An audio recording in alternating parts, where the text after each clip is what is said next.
നമസ്കാരം. ഇന്ന് കേരളമെമ്പാടും ചർച്ച ചെയ്യുന്നൊരു വിഷയം മുൻ മുഖ്യമന്ത്രിയും ഇപ്പോഴത്തെ പ്രതിപക്ഷ നേതാവുമായ പിണറായി വിജയന്റെ മകൾ വീണ വിജയൻ തന്റെ കടലാസ് കമ്പനിയായ എക്സാലോജിക് എന്ന കമ്പനിയിലേക്ക് CMRL എന്ന കരിമണൽ ഖനന കമ്പനിയിൽ നിന്നും 2,78,00,000 രൂപ വാങ്ങി എന്നുള്ള കേസ് തന്നെയാണ്.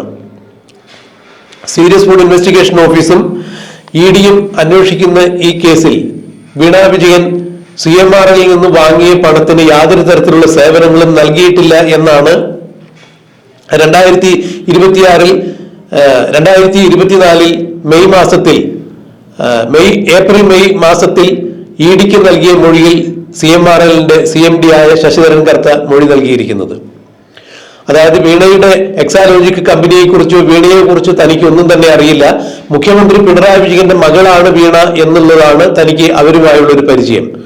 ഇവർ നടത്തുന്ന കമ്പനിയെ കുറിച്ചും അവർ നൽകിക്കൊണ്ടിരിക്കുന്ന സേവനങ്ങളെ കുറിച്ചും തനിക്കറിയില്ല. എന്നാൽ മുഖ്യമന്ത്രിയുടെ മകൾ എന്ന രീതിയിലാണ് അവർക്ക് താൻ പണം കൊടുത്തത് എന്നാണ് കർത്ത EDക്ക് മുന്നിൽ മൊഴി കൊടുത്തത്. ഈ പണം കൊടുത്തതിനാകട്ടെ വീണ വിജയൻ യാതൊരു തരത്തിലുള്ള സേവനങ്ങളും CMRL നൽകിയിട്ടില്ല. എക്സാലോജിക് എന്ന വീണ വിജയന്റെ കമ്പനിയുടെ അക്കൗണ്ടിൽ 3 ലക്ഷം വീതവും അതുപോലെ വീണ വിജയന്റെ സ്വന്തം അക്കൗണ്ടിലേക്ക് 5 ലക്ഷം വീതവും 1 വർഷത്തിലധികം അവർ പണം കൊടുത്തിരുന്നു എന്ന് കൂടി കർത്ത വ്യക്തമാക്കുന്നു. അങ്ങനെയാണ് 2,78,00,000 രൂപ വീണയ്ക്ക് കർത്താവ് കൊടുത്തിരുന്നത്.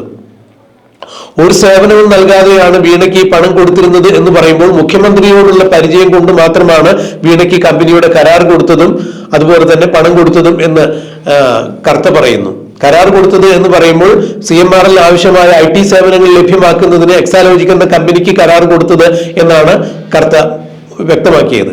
എന്നാൽ CMRL കമ്പനിക്ക് IT മേഖലയുമായി ബന്ധപ്പെട്ട സേവനങ്ങൾക്ക് വേണ്ടി മറ്റൊരു കമ്പനിയെ CMRL കരാർ കൊടുത്തിട്ടുണ്ടായിരുന്നു. ആ കമ്പനിക്ക് കൊടുത്തതിന്റെ 10 ഇരട്ടി അധികം തുകയാണ് ഈ ചെയ്യാത്ത സേവനത്തിന് വേണ്ടി അതിന്റെ പേരിൽ വീണ വിജയന്റെ എക്സാലോജിക് കമ്പനിക്ക് കൊടുത്തത്. അതായത് IT സേവനത്തിന് വേണ്ടി CMRL വേറെ കമ്പനിയെ നിയോഗിച്ചിട്ടുണ്ടായിരുന്നു, അവർക്ക് പണവും കൊടുക്കുന്നുണ്ടായിരുന്നു. എന്നാൽ ചെയ്യാത്ത സേവനത്തിന് IT സേവനത്തിന് വീണയ്ക്ക് കൊടുത്ത പണത്തേക്കാൾ 10 ഇരട്ടി കുറവായിരുന്നു യഥാർത്ഥത്തിൽ സേവനം ലഭിച്ച കമ്പനിക്ക് കൊടുത്തത് എന്നുകൂടി എടുത്തു പറയുന്നു. അത്രത്തോളം വലിയ തുകയാണ് ചെയ്യാത്ത സേവനത്തിന് വേണ്ടി വീണ വിജയന് കൊടുത്തത് എന്ന് സാരം. ഇത് വ്യക്തമാക്കിയത് CMRL കർത്ത തന്നെയാണ്. പണം കൊടുത്ത ആൾ പറയുന്നു തങ്ങളുടെ കമ്പനിക്ക് വീണയുടെ പക്കൽ നിന്നും യാതൊരു തരത്തിലുള്ള സേവനം ലഭിച്ചിട്ടില്ല എന്ന്. പണം വാങ്ങിയ വീണ വിജയനും EDയുടെയും സീരിയസ് ഫുഡ് ഇൻവെസ്റ്റിഗേഷൻ ഓഫീസിന്റെയും മുന്നിൽ ഈ കേസുമായി ബന്ധപ്പെട്ട ചോദ്യം ചെയ്യലിൽ ഹാജരായി കഴിഞ്ഞപ്പോൾ അവരും പറയുന്നു ഒരു തരത്തിലുള്ള സേവനം നൽകിയിട്ടില്ല. അപ്പോ വെറുതെയാണ് പണം കൊടുത്തിരിക്കുന്നത് കർത്ത വീണ വിജയനും വീണ വിജയന്റെ കമ്പനി എന്ന് പറയുന്ന കടലാസ് കമ്പനിയായ എക്സാലോജിക്കിനും. താൻ വീണയെ അറിയില്ല, മുഖ്യമന്ത്രിയുടെ മകൾ എന്ന രീതിയിലാണ് താൻ വീണ വിജയന് പണം കൊടുത്തത് എന്ന് പറയുമ്പോൾ തീർച്ചയായും അതിൽ അഴിമതി നടന്നിട്ടുണ്ട് എന്നാണ് മാത്യു കുഴൽനാടൻ പറയുന്നത്. അതായത് MLAയോ മന്ത്രിയോ മുഖ്യമന്ത്രിയോ ആരുമാവട്ടെ അധികാര സ്ഥാനത്തിരിക്കുന്ന ഒരാൾ മറ്റൊരാളിൽ നിന്നും അനധികൃതമായി പണം വാങ്ങുകയോ ഇയാളുമായി ഈ അധികാര കേന്ദ്രത്തിൽ ഇരിക്കുന്ന ആളുമായി ഇമ്മീഡിയറ്റ് ബ്ലഡ് റിലേഷൻ ഉള്ള ഒരാള് അനധികൃതമായി പണം പറ്റുകയോ ചെയ്തു കഴിഞ്ഞാൽ സെക്ഷൻ 13 അനുസരിച്ച് അത് കുറ്റകൃത്യമാണ്, അഴിമതിയാണ് എന്നുള്ളതാണ് മാത്യു കുഴൽനാടൻ വ്യക്തമാക്കുന്നത്.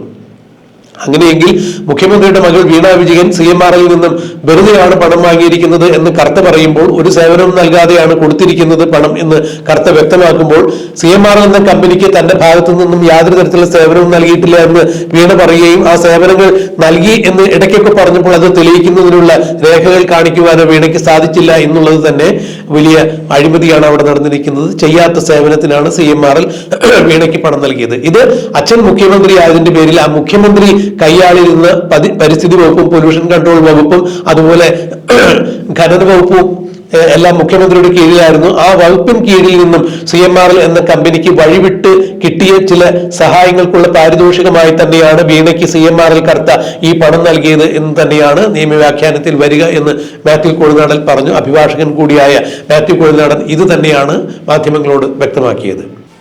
ഈ കേസുമായി ബന്ധപ്പെട്ട് മാത്യു കുഴൽനാടൻ പിണറായി വിജയൻ മുഖ്യമന്ത്രി ആയിരിക്കുന്ന സന്ദർഭത്തിൽ നിയമസഭയിൽ ചോദ്യങ്ങൾക്ക് മുഖ്യമന്ത്രി മറുപടി പറയണം എന്നുള്ള ആരോപണം ഉന്നയിച്ചുകൊണ്ട് ഈ CMRL എക്സാലോജിക് എന്ന കമ്പനിയുമായി നടന്ന ഇടപാടുകളെ കുറിച്ച് പരാമർശിക്കുകയുണ്ടായി. അന്ന് മുഖ്യമന്ത്രിയായിരുന്ന പിണറായി വിജയൻ മാത്യു കുഴൽനാടന്റെ നേരെ വിരലൂന്നിക്കൊണ്ട് അല്പം പരുഷമായ സ്വരത്തിൽ തന്നെ പറഞ്ഞത്, എന്തെങ്കിലും പറയാനുണ്ടെങ്കിൽ നേർക്ക് നേർ പറയണം, വെറുതെ വീട്ടിലിരിക്കുന്നവരെ സഭയിലേക്ക് വലിച്ചെടുക്കരുത്. എന്റെ കൈകൾ ശുദ്ധമാണ്, എന്റെ മടിയിൽ കനമില്ല, അതുകൊണ്ട് എനിക്ക് വഴിയിൽ ഭയമില്ല, വെറുതെ വീട്ടിലിരിക്കുന്നവരെ ഇതിലേക്ക് വലിച്ചടിക്കരുത്. വീണാ വിജയനും, അതായത് വീണാ വിജയന്റെ എക്സാലോജിക് എന്ന കമ്പനിയും CMRL എന്ന കമ്പനിയും, രണ്ട് കമ്പനികൾ തമ്മിൽ നടന്ന ഇടപാടിനെ കുറിച്ചാണ് മാത്യു കുഴൽനാടൻ പറയുന്നത്. അപ്പൊ വീണ നൽകിയ സേവനത്തിന്, വീണ അവരുടെ എക്സാലോജിക് എന്ന കമ്പനിയിൽ നിന്നും CMRL എന്ന കമ്പനിക്ക് നൽകിയ സേവനത്തിന് CMRL എന്ന കമ്പനി എക്സാലോജിക് എന്ന കമ്പനിക്ക് വേതനം കൊടുത്തിട്ടുണ്ട്, അവരത് കൈപ്പറ്റിയിട്ടുണ്ട്.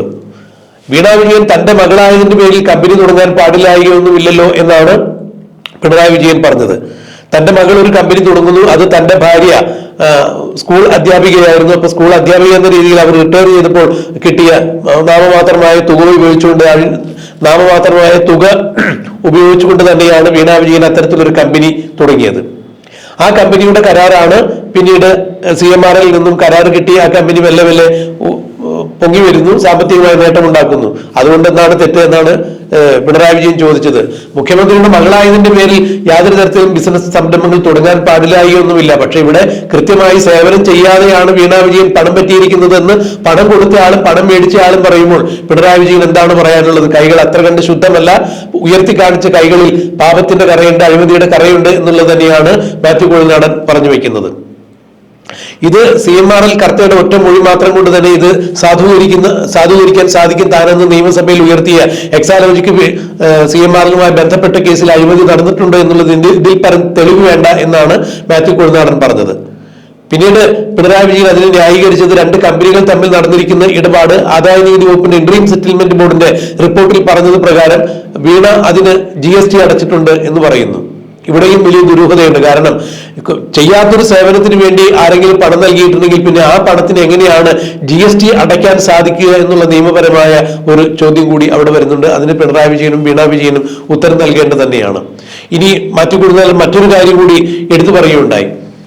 ഈ പിണറായി വിജയൻ മുഖ്യമന്ത്രി ആയിരിക്കുമ്പോൾ മലിനീകരണ വകുപ്പ് അദ്ദേഹത്തിന്റെ കീഴിലായിരുന്നു, പൊല്യൂഷൻ കൺട്രോൾ വകുപ്പ് അദ്ദേഹത്തിന്റെ കീഴിലായിരുന്നു, മാത്രമല്ല ഖനന വകുപ്പ് അദ്ദേഹത്തിന്റെ കീഴിലായിരുന്നു, പരിസ്ഥിതി വകുപ്പ് അദ്ദേഹത്തിന്റെ കീഴിലായിരുന്നു. അങ്ങനെയെങ്കിൽ CMRL എന്ന കമ്പനി പ്രവർത്തിക്കുന്ന ആലുവ മേഖലയിലൂടെ ഒഴുകുന്ന പെരിയാറിൽ ഒരിടയ്ക്ക് മലിനജലം, കമ്പനിയിൽ നിന്നുള്ള മലിനജലം ഒഴുകിയതിന്റെ പേരിൽ ആ പെരിയാറിലെ മത്സ്യങ്ങളെല്ലാം ചത്തുപൊങ്ങുന്ന ഒരു അവസ്ഥയുണ്ടായിരുന്നു. അന്ന് ഈ പറഞ്ഞതുപോലെ പൊല്യൂഷൻ കൺട്രോൾ തന്റെ വകുപ്പിലായിരുന്ന മുഖ്യമന്ത്രി എന്ത് തരത്തിലുള്ള നടപടിയാണ് CMRLനെതിരെ കൈക്കൊണ്ടത് എന്നുള്ള ഒറ്റ ചോദ്യം മാത്രം മതി പിണറായി വിജയൻ CMRLന് വഴിവിട്ട പല സഹായങ്ങളും ചെയ്തു കൊടുത്തിട്ടുണ്ട് എന്നുള്ളത് മനസ്സിലാക്കാൻ എന്നുകൂടി മാത്യു കുഴൽനാടൻ പറയുന്നു. അതായത് മലിനീകരണ വകുപ്പ് തന്റെ വകുപ്പിന് കീഴിലായിരുന്നിട്ട് എന്തുകൊണ്ടാണ് മുഖ്യമന്ത്രി ഇത്രത്തോളം മത്സ്യസമ്പത്തിന്റെ അല്ലെങ്കിൽ നാട്ടുകാരെ കുടിക്കുകയും അതുപോലെ മറ്റുള്ള ആവശ്യങ്ങൾക്ക് വേണ്ടി ഉപയോഗിക്കുകയും ചെയ്യുന്ന ഒരു വെള്ളത്തിൽ രാസമാലിന്യം കലർന്നിട്ട്, CMRL നിന്നുള്ള രാസമാലിന്യം കലർന്നിട്ട് എന്തുകൊണ്ടാണ് പൊല്യൂഷൻ കൺട്രോളിന്റെ ഉത്തരവാദിത്തമുള്ള ആ വകുപ്പിന്റെ ചുമതലയുള്ള മുഖ്യമന്ത്രി അവർക്കെതിരെ യാതൊരു തരത്തിലുള്ള നടപടികളും കൈക്കൊള്ളാതിരുന്നത് എന്നുകൂടി മാത്യു കുഴൽനാടൻ ചോദിക്കുന്നു. ഇതിനെല്ലാം ഉപരിയാണ് നിയമസഭാ തെരഞ്ഞെടുപ്പിൽ 2-3 ദിവസം മുൻപ് പിണറായി വിജയൻ മന്ത്രിസഭയിൽ മന്ത്രിയായിരുന്ന, വിദ്യുച്ഛക്തി വകുപ്പ് മന്ത്രിയായിരുന്ന K. കൃഷ്ണൻകുട്ടിയുടെ വെളിപ്പെടുത്തലുമായി ബന്ധപ്പെട്ട ചില കാര്യങ്ങൾ കൂടി തുറന്നു പറഞ്ഞത്. അന്ന് K. കൃഷ്ണൻകുട്ടിയുടെ ഒരു ഓഡിയോ ക്ലിപ്പ് പുറത്തുവിട്ടുകൊണ്ടാണ് മാത്യു കുഴൽനാടൻ ചില കാര്യങ്ങൾ തുറന്നടിച്ചത്. അതായത് ആലപ്പുഴ തോട്ടപ്പള്ളി മേഖലയിലെ സ്പിൽവേയിലെ മണ്ണ് മാറ്റുന്നതിന് വേണ്ടി, ആ മണ്ണ് ഒഴുകി പോകാതിരിക്കുന്നതിന് വേണ്ടി സ്പിൽവേ തുറന്നു വിട്ടില്ല, വെള്ളം ഒഴുക്കി വിട്ടില്ല. അങ്ങനെ ആ മണ്ണെടുത്ത്, കോടിക്കണക്കിന് രൂപയുടെ മണ്ണെടുത്ത് മാറ്റുന്നതിന് വേണ്ടി വെള്ളം തടഞ്ഞു വെച്ചു. പിന്നീട് കെട്ടി നിന്ന് വെള്ളം ഒഴുക്കി വിട്ടപ്പോൾ വലിയ പ്രളയത്തിലുള്ള സാഹചര്യങ്ങൾ ഉണ്ടായിരുന്നു എന്നാണ് കൃഷ്ണൻകുട്ടി പറഞ്ഞത്. ഇതും കണക്കിലെടുക്കേണ്ടതാണ്. പിണറായി വിജയന്റെ മന്ത്രിസഭയിലെ ഒരു മന്ത്രിയാണ് ഇത് വ്യക്തമാക്കിയതെന്ന് പറയുമ്പോഴും അവിടെയും അഴിമതി നടന്നിട്ടുണ്ട് എന്നുള്ളത് മനസ്സിലാക്കാൻ മറ്റു ഉദാഹരണങ്ങൾ വേണ്ട എന്ന് മാത്യു കുഴൽനാടൻ പറയുന്നു. മാത്രമല്ല, ഇപ്പോഴത്തെ റവന്യൂ നിയമങ്ങൾ അനുസരിച്ച് ഒരാൾക്ക് 15 ഏക്കറിൽ കൂടുതൽ ഭൂമി കൈവശം വയ്ക്കാൻ പാടില്ല എന്നൊരു നിയമം കൂടിയുണ്ട്. എന്നാൽ കരിമണൽ ധാരാളമായി കിട്ടുന്ന തോട്ടപ്പള്ളി, ആലപ്പുഴ മേഖലയിൽ, അമ്പലപ്പുഴ മേഖലയിൽ CMRL കർത്തയ്ക്ക് ഏതാണ്ട് 60 ഏക്കറിലധികം ഭൂമിയുണ്ട് എന്നുള്ളതും വലിയ വിഷയം തന്നെയാണ്. ഇതും എന്തുകൊണ്ടാണ് മുഖ്യമന്ത്രി എന്ന രീതിയിൽ പിണറായി വിജയൻ അന്ന് ശ്രദ്ധിക്കാതിരുന്നത്, നടപടികൾ കൈക്കൊള്ളാതിരുന്നത് എന്നാണ് മാത്യു കുഴൽനാടൻ ചോദിക്കുന്നത്. ഇതെല്ലാം വെച്ച് നോക്കുമ്പോൾ മുഖ്യമന്ത്രിയുടെ മകൾ എന്ന രീതിയിൽ വീണാ വിജയന് CMRL കർത്ത പണം നൽകിയത് മുഖ്യമന്ത്രി കൈകാര്യം ചെയ്തിരുന്ന വകുപ്പുകളിൽ നിന്നും കരിമണൽ ഖനന കമ്പനിക്ക്, അല്ലെങ്കിൽ കരിമണലിൽ നിന്നും സിന്തറ്റിക്കും റൂട്ടയിലും എല്ലാം വേർതിരിച്ചെടുക്കുന്ന CMRL എന്ന കമ്പനിക്ക് അസംസ്കൃത വസ്തുവായ കരിമണൽ കിട്ടുന്നതിന് വേണ്ടിയും ഇതുവഴി കമ്പനിയിൽ നടക്കുന്ന പ്രോസസ്സിംഗിലൂടെ പുറന്തള്ളുന്ന മാലിന്യങ്ങൾ പുഴയിലേക്ക് ഒഴുക്കുമ്പോൾ അതിനെതിരെ പിണറായി വിജയന്റെ വകുപ്പിൽ നിന്ന് നടപടി ഉണ്ടാകാതിരിക്കുന്നതിന് വേണ്ടിയെല്ലാം തന്നെയാണ് CMRL കർത്ത പിണറായി വിജയന്റെ മകൾക്ക് യാതൊരു തരത്തിലും സേവനം ലഭ്യമല്ലാതിരുന്നിട്ട് കൂടിയും അവർക്ക് പണം നൽകിയത് എന്നാണ് മാത്യു കുഴൽനാടൻ പറയുന്നത്. ഇത് ആർട്ടിക്കിൾ സെക്ഷൻ 30 പരിധിയിൽ വരുമ്പോൾ അത് വലിയ അഴിമതി കുറ്റം തന്നെയായിരിക്കുന്നു. അല്ലെങ്കിൽ അങ്ങനെ ഒരു വകുപ്പുണ്ട്, ആ വകുപ്പ് ചേർത്ത് കേസെടുക്കാൻ സാധിക്കും എന്നാണ് മാത്യു കുഴൽനാടൻ പറയുന്നത്. എന്തായാലും ഈ വിഷയവുമായി ബന്ധപ്പെട്ട് ഇനിയും അന്വേഷണം മുന്നോട്ട് പോകുമ്പോൾ ED തീർച്ചയായും പിണറായി വിജയൻ എന്ന മുൻ മുഖ്യമന്ത്രിയിലേക്ക് ചെന്നെത്തി നിൽക്കും. വീണാ വിജയൻ മാത്രമല്ല, അഥവാ വീണാ വിജയനെ മുൻനിർത്തിക്കൊണ്ട് മുഖ്യമന്ത്രി CMRL കർത്തയും കളിച്ച ഒരു കളി തന്നെയാണിത്. ഈ കേസിൽ ആദ്യം കുടുങ്ങുന്നത് വീണാ വിജയനും പിന്നീട് മുഖ്യമന്ത്രിയായിരുന്ന പിണറായി വിജയനും കുടുങ്ങും എന്ന് തന്നെയാണ് ഇപ്പോൾ മാത്യു കുഴൽനാടൻ തുറന്നടിക്കുന്നത്. തന്റെ പോരാട്ടങ്ങൾ യഥാർത്ഥ ദിശയിലായിരുന്നു, ശരിയായ ദിശയിലായിരുന്നു എന്ന് ജനങ്ങൾക്ക് മനസ്സിലാക്കാൻ ഇനിയും സാധിക്കും. അതായത് പിണറായി വിജയന്റെ അറസ്റ്റോടുകൂടി, വീണാ വിജയന്റെ അറസ്റ്റോടുകൂടി അത് ജനങ്ങൾ തന്നെ പൂർണ്ണമായും താൻ പറഞ്ഞതെല്ലാം ശരിയാണ് എന്നുള്ള ഒരു നിഗമനത്തിലേക്ക് അല്ലെങ്കിൽ അത്തരം ഒരു തീർപ്പിലേക്ക് ഈ കേസ് എത്തുമ്പോൾ മനസ്സിലാകും എന്ന് തന്നെയാണ് കുഴൽനാടൻ തുറന്നടിച്ചത്.